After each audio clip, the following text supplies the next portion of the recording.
Hey, ladies. So today's conversation, we're going to be talking about that inner glow. I love a good glow from within that just kind of exudes out. I love that. I love that. I feel like that's something that I strive for. I try to make sure that I carry that in me because sometimes we have to fake it till we make it, but to actually have that good feeling on the inside and it kind of exudes out, you got to kind of eliminate some things in your life, So we're going to talk about that. So today's conversation is going to be about the inner glow on how Black women can prioritize themselves in this busy world, okay? Because we already know the climate that we're in right now, not me with the hand gestures. But we know what kind of climate that we're in right now, and we really have to prioritize ourselves. I want to say maybe back in November, I did a video talking about how we're in our rest era, and we really have to focus on ourselves. We really, really do as Black women, and we are. But before we get into talking about all these different things, I want to touch points on. Your girl was sick because I wasn't up here giving a word, but I was sick, y'all. I got sick. You could probably still hear the congestion. That's why I want to mention it to you because your girl had the flu. Who gets the flu? Like, who is still getting the flu?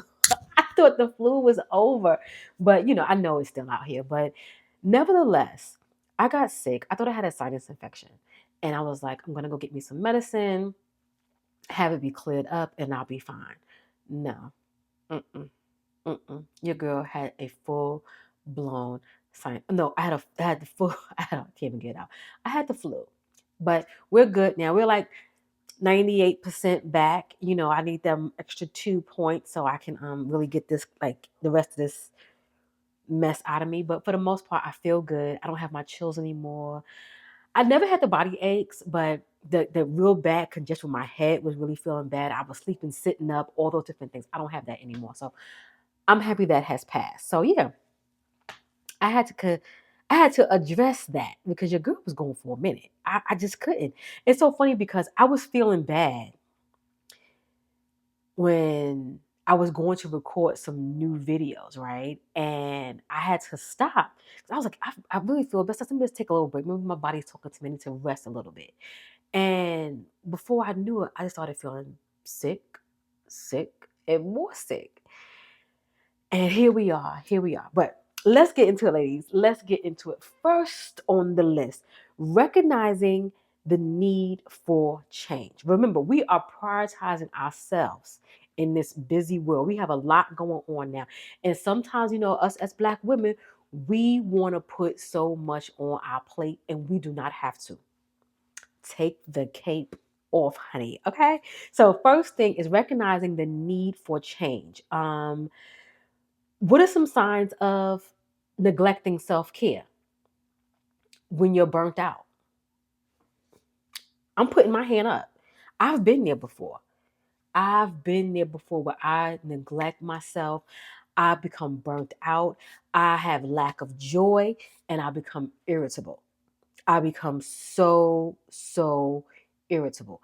And that's when I know that I need to focus on me. And that's something I did not do in the past.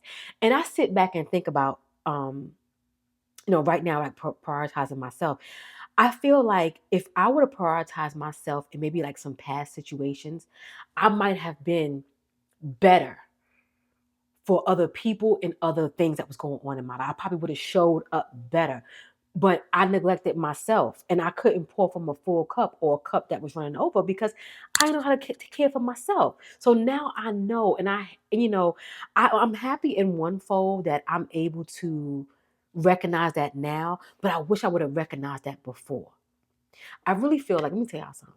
Therapy did a number on your girl, a good number, okay? A good number.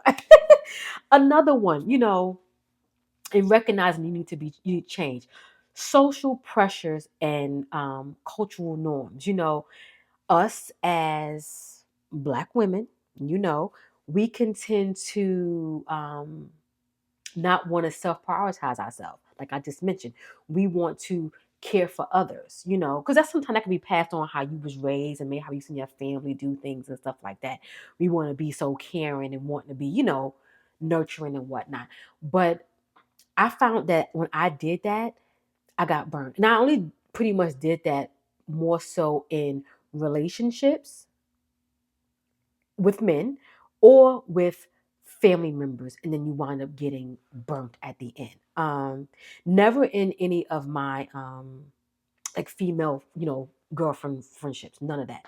But that's when I find myself wanting to be the nurturing superwoman type thing. And that's when I realized, no, you ain't gotta do that. You ain't gotta do that. But you learn now. You learn now. It's called recognizing when you need to change. And that's one thing that I recognized that I needed to change, that I wish I would have learned how to do earlier, but I did later.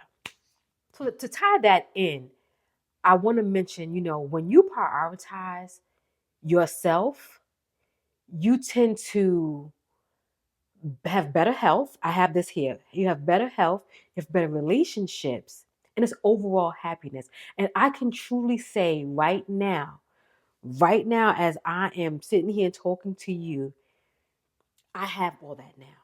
And before I did not have that because I did not prioritize myself. I prioritize things that I shouldn't have prioritized. And again, better late than never. It's never too learn. It's never too late to learn. So next is practical strategies for prioritizing yourself. Like, what are some things that you can actually do to prioritize yourself? Let's get into it. Setting boundaries. You guys, that's what's first on my list. I had no boundaries before. And I also had no boundaries when people used to tell me things, thinking they could just say whatever they want to say to me. I had no boundaries, none. But now, you can't say what you want to say to me. Because if you want to get respect from me, you got to give. And that's just, across the board. And, yeah. Now I understand. Like, I'm going to be 49 this year. Now I understand when you get to like that 50 mark or that 40, it's like, you understand like the elders in your family, like, why they always say what they want to say? They crazy. They be running their mouth. I get it now. Because I'm like, you can't say what you want to say to me. You can't. You can't. Because if you say whatever you want to say to me, I'm going to say whatever I want to say to you. It's going to be kind of flip. Let me cut it out. Setting boundaries, and this is how we're gonna start prioritizing ourselves. Setting boundaries, don't feel guilty for saying no. Don't feel guilty. And I used to always feel guilty when I say, or if I wanted to say no, I would not say no, and then I would do something and then I would regret it. Or if I said no, somebody would make me feel bad about me saying no. Things like that. So don't feel guilty. Carve out time for yourself. Start making like little small time for yourself. It's like 15 minutes where it's focusing on you. Now, for those of you who are actually watching me on YouTube and you're listening on the good podcast. This room right here that I'm in, it is definitely my podcast room, but I have made this room to where I can come in here and I can have a moment to myself. I can actually sit here and read. I can sit here and just get into Kelly. And that's when I had to learn. Yeah, you can sit on your living room couch. You can sit in your on your bed. But see, I have a home with other people. So I had to sit back and make me a space. Now, if I lived alone, my whole house would be a place. Now, I can still go around my whole house, but sometimes when you just need a moment to like lock everybody out your world and not like going into the bathroom, sitting on the toilet type thing or sitting in your car, because I've definitely did those things. You have to actually make space and time for yourself. You have to pour into yourself. It's important. It's important, because that's like showing love for yourself. We can sit back and show love to other people, but we have to sit back and show love to ourselves. The next thing that I got down here is reconnect with your passions. Rediscovering hobbies and activities that bring you joy. Now, what brings me joy, I'm going to be honest with you, is doing this. And I feel like I'm so rusty because like I haven't actually, recorded in, I want to say, 2 weeks. So I feel kind of rusty. I kind of started over a couple of times, but here we are, just being transparent. But this is something that I truly, truly love. But I definitely want to pick up something else. I want to pick up doing either Pilates or yoga. Now I can definitely do something like coloring, but I said the hobby I'm going to pick up something that's going to be more of an active hobby versus it being something more of me being kind of stationary where I'm sitting and kind of focusing. But I definitely want to pick up something that I normally wouldn't do and stick to it. Like I've done Pilates before, but I've never done yoga. I've never done yoga. So yeah, and I've recently, well, I think I told you guys, but I recently joined another gym. I'm telling you, ladies, let me hook you up.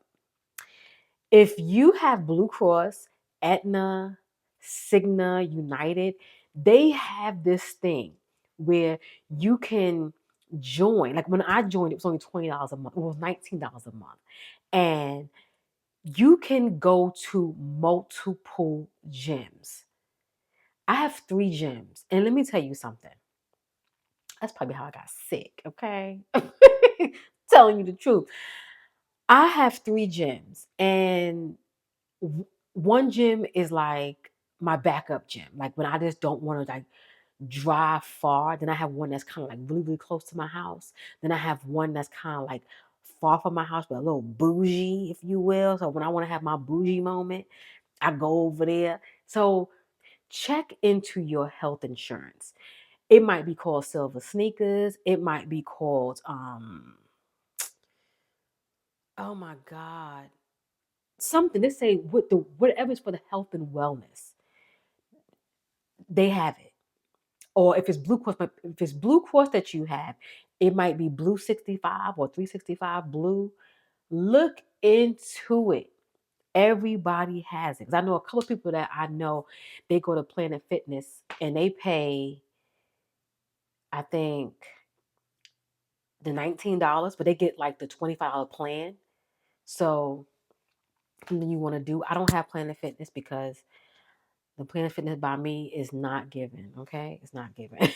But they're changing them now. They're changing all the Planet Fitnesses, and they have a new vibe going on in there. But the one that I can have easy access to, no.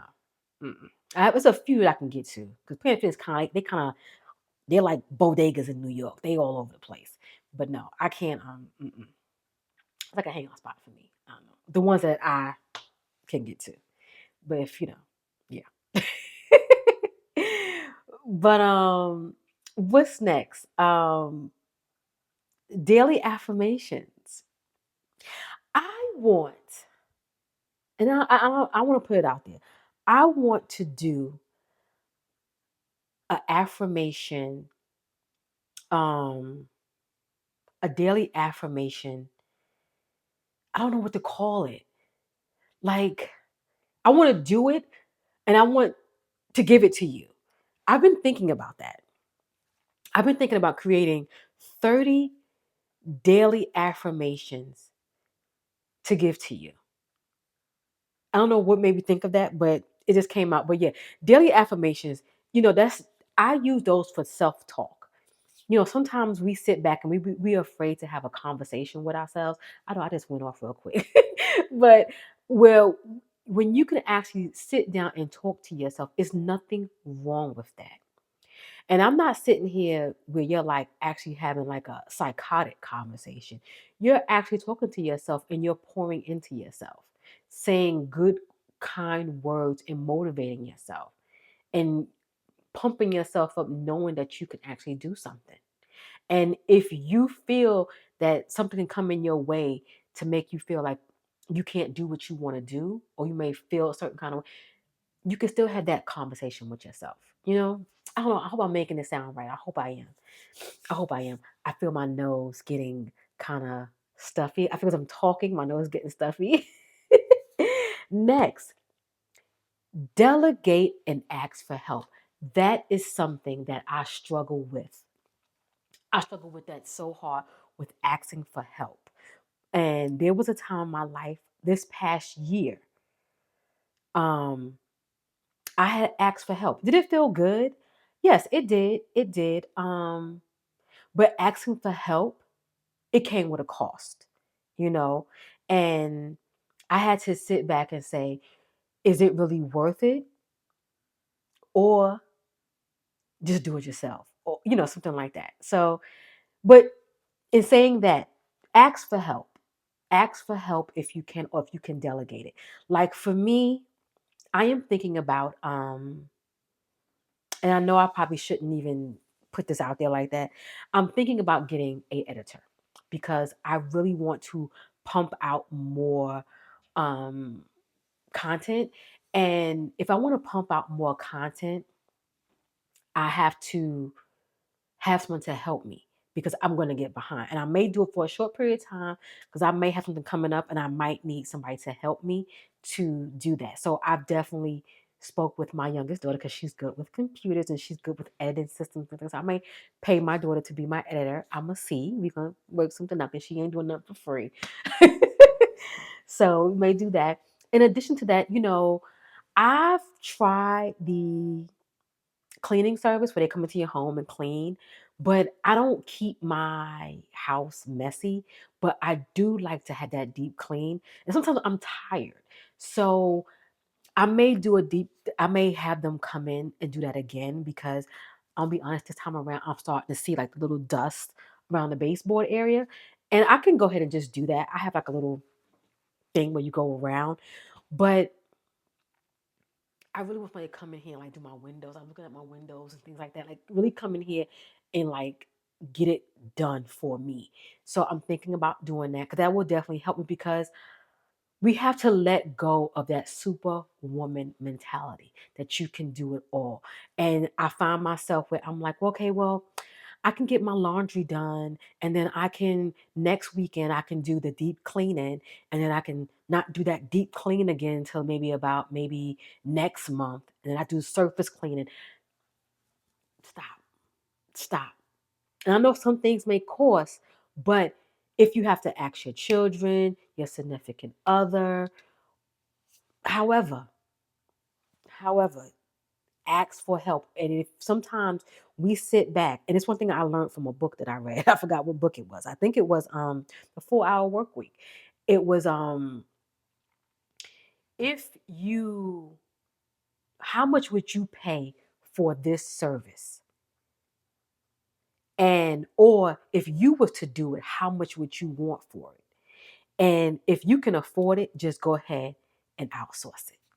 So you can free you up some time. Because sometimes we sit back and we think having a rich life means monetary. Sometimes having a rich life just means, having that freedom, just having that freedom to do whatever you want to do. So, yeah, delegate and ask for help and take off the cape. No more superwoman, no more. And last but not least, wellness first. Prioritize your mental health and your physical health. It's super important. Have a transparent moment. I had many scares when it came to, if it was pressure, if it was heart, or whatever the case may be, because I had so much stress on me. And I had to sit back and reel back things in my life, to get things in order. Because if not, you sit back and you say, "Oh, I'm good, I'm good." Before you know it, the next thing you know, you on 50 pills, you trying to change your diet, and it's so hard to stop doing something bad. So it's best to kind of like not do it or kind of, wean it away. Because let me tell you something. At one point, I didn't even realize it. I was eating, having a good time. I don't eat that bad, but I was having a good time. I'm not gonna lie to you.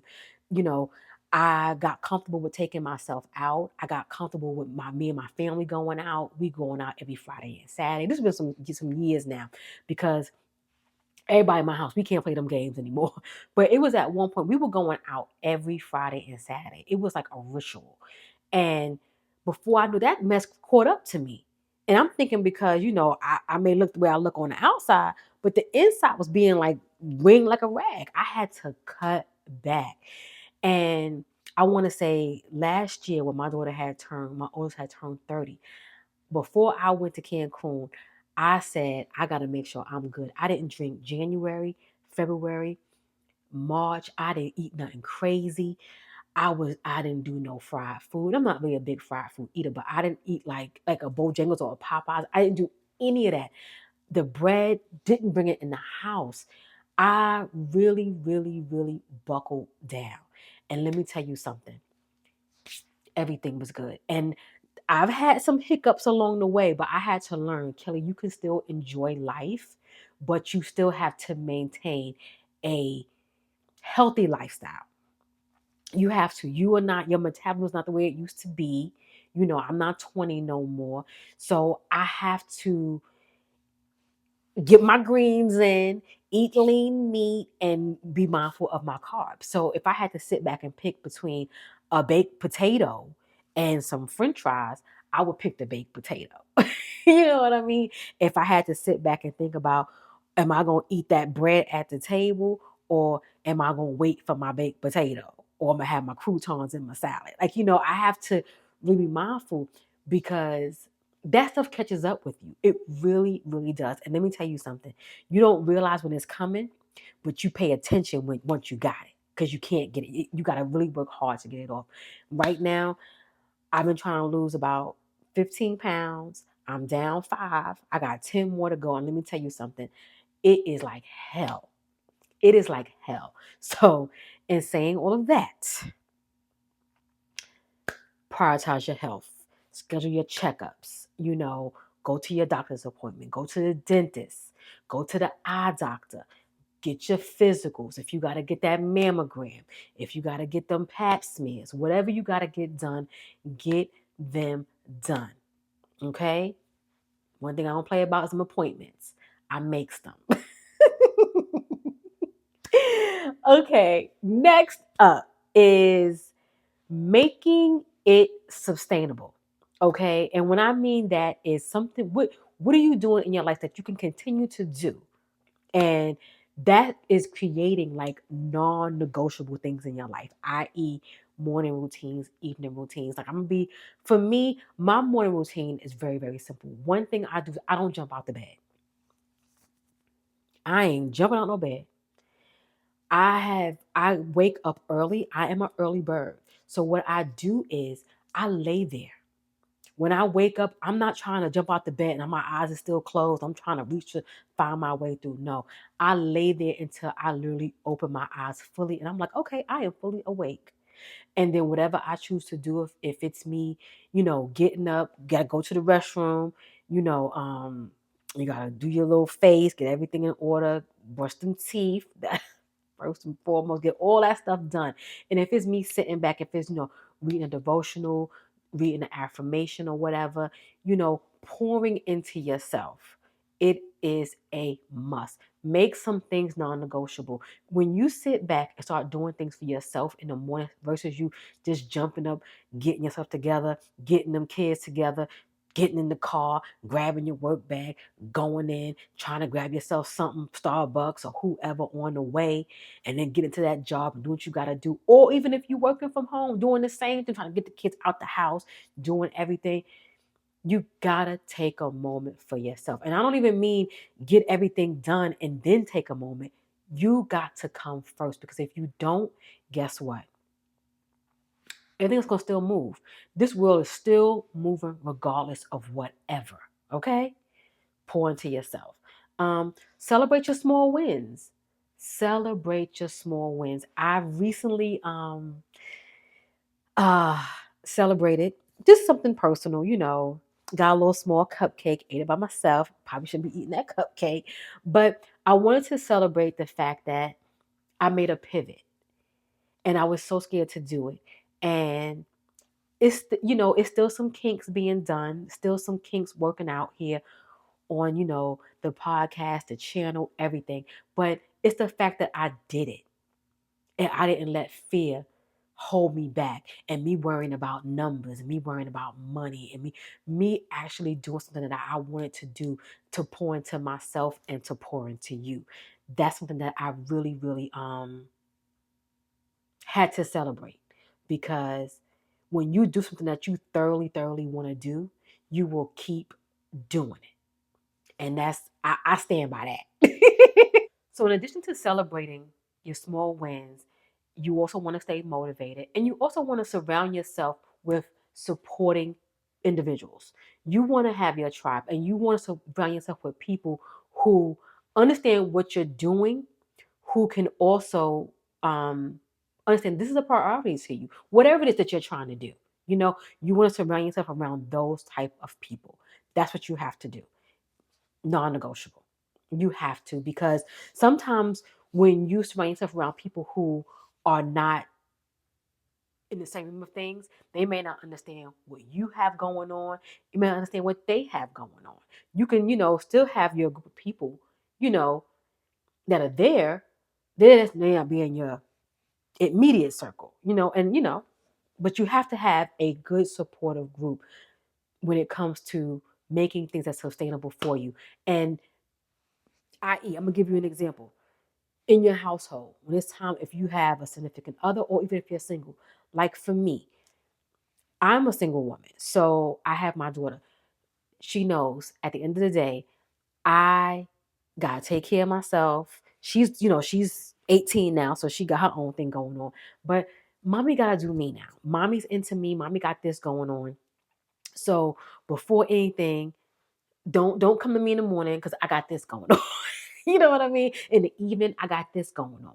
In the afternoon, I got that going on. On the weekend, I got this going on. Do I have my family time? I absolutely do. But I'm at a time in my life where it is all about Kelly. Do you hear me? Kelly. And last but not least, use tools like, planners. I'm a planner girl. I haven't planned in 2 weeks, y'all, because your girl was sick.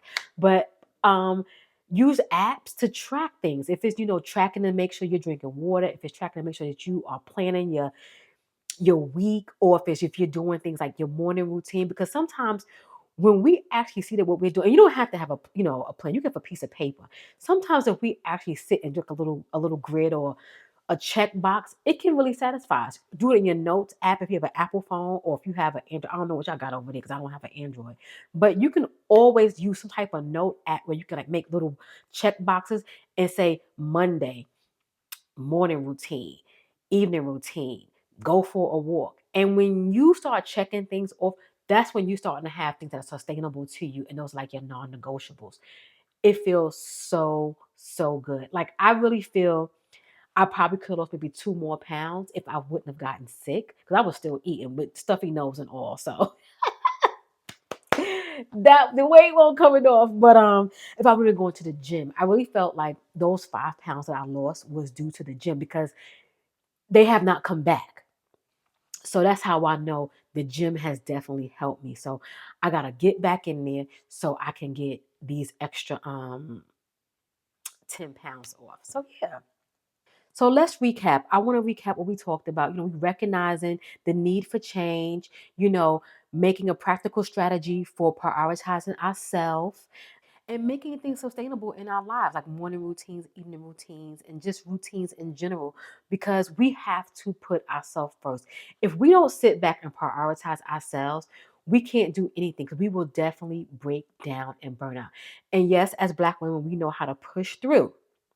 We know how to push through, but we don't have to be that strong. We don't. You know, I feel like even sometimes when you are in relationships, if it's a marriage or even if it's in dating or whatever it is, sometimes you still can be strong in those situations, but sometimes we have to tap into our softness. We have to, even as being a single woman. Kelly, even though I'm here doing things by myself, I still make sure if I don't want to do it, guess what I do? I pay to get it done. I make myself, I make my life very, very easy for myself. No hard life over here. Prioritize yourself. And I know sometimes, things cost and we can't, um, pay for certain things. Some of us have nephews, some of us have nieces and brothers and, things like that can help us do certain things in our life. You know, use it, ask for help. Soft life, rest era. Okay. And I want to say thank you. I want to say thank you to each and every one of you guys for being here. And if you're not following, go ahead and follow. Go ahead and subscribe because more of these conversations are coming. And I just want to say thank you. And I'll catch you in the next conversation. Bye, y'all.